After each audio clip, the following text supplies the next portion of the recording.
Hey guys, this is Unit 8, Lesson 7 on line plots. So it says, two number cubes labeled 1 to 6 were tossed 30 times.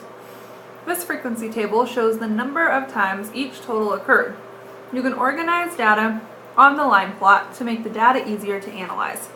So number 1 says, the line plot has been filled in for tosses 2, 3, and 4. Complete the rest of the line plot.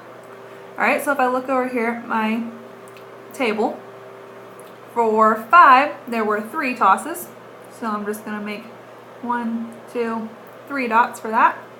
Make sure your guys' dots line up. Mine's pretty difficult to do on the iPad.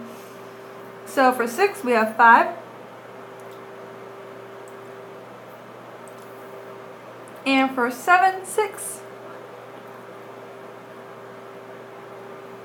8, 4.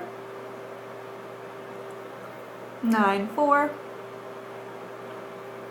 10 is 2, 11 is 1, and 12 we have nothing.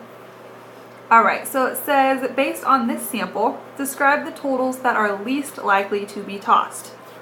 Okay, so if I look at my graph, 2 has only 1, 11 has 1, but 12 has none. So a total of 12 is least likely to be tossed because every time you totals for 2 cubes, the number of tosses is 0. So least likely would be the number 12, or a total of 12. Number 3, based on the sample, describe the totals that are most likely to be tossed. So most likely would be the most, so it's either kind of in this area right here, and the most would be 7. So a total of 7 would most likely be tossed because that has the most. It says, why doesn't a total of 1 appear on the line plot or in the table? Okay, well, a total of 1 does not appear on the line plot because the least possible combination of tosses is 2.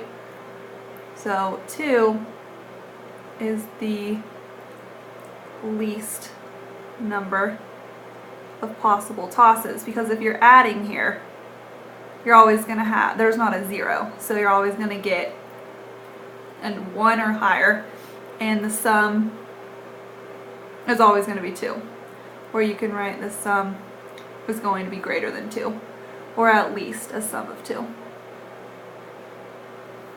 Number 5, explain why a total of 7 was the most likely sum tossed. Okay, so some possible explanations here are because there are more combinations possible, such as if you throw a dice of 1 and 6, that might be 1. If you throw a dice of 2 and 5, and I think 3 and 4. So there's 3 ways that you can expect the sum of 7. And that's why I would expect the sum of 7 to occur more often, because there's more pairs that can be added together to equal 7.